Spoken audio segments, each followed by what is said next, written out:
good day to you. Please introduce yourself. Good day, sir. I am Jovelyn Bibalagan, 34 years old. I am married with the 4 children, ages 16 years old. The second one is 12 years old.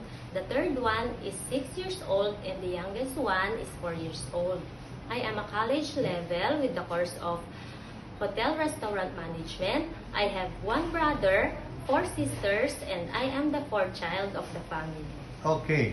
Can you tell me your work experience? I have a work experience here in Philippines with 4 members of the family, 1 couple and 2 children. I do the household chores like cleaning the house, cooking foods, and washing clothes, especially taking good care of the children. Okay. In your previous employer, how would you take care of the children, especially when sick?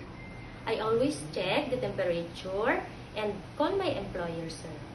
How would you describe yourself? I am hardworking, honest, and responsible, sir. Do you have any tattoo? No, sir. Do you have surgery or serious sickness before? No, sir. Do you have an allergy to certain food?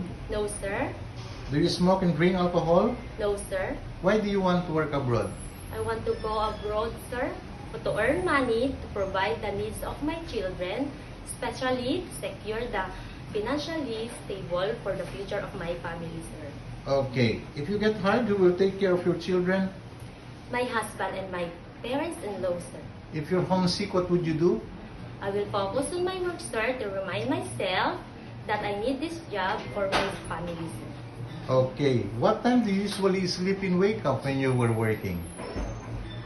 I go to sleep around 10 p.m. after my work, sir, and I wake up in the morning around 5 a.m., sir.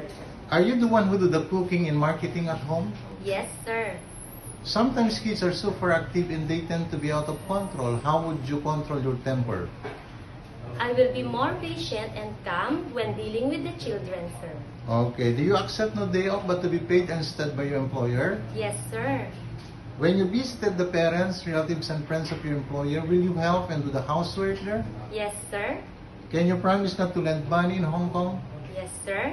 Are you scared of dogs and cats? No, sir. Are you willing to share room with kids? Yes, sir. Do you promise not to use cell phone during working hours? Yes, sir. Do you promise to finish your contract? Yes, sir. And if I will stand, I will, sir. Okay. Can you cook Chinese food? No, sir, but I am willing to learn. Can you sing a nursery song? Yes, sir. Sing it.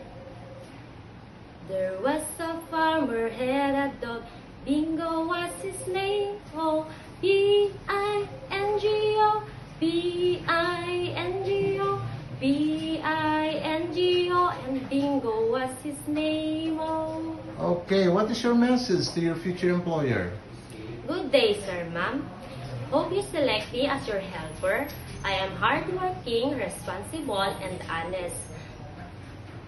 I promise that I will do my job as long as I can and to serve you with all I can. Thank you. Okay.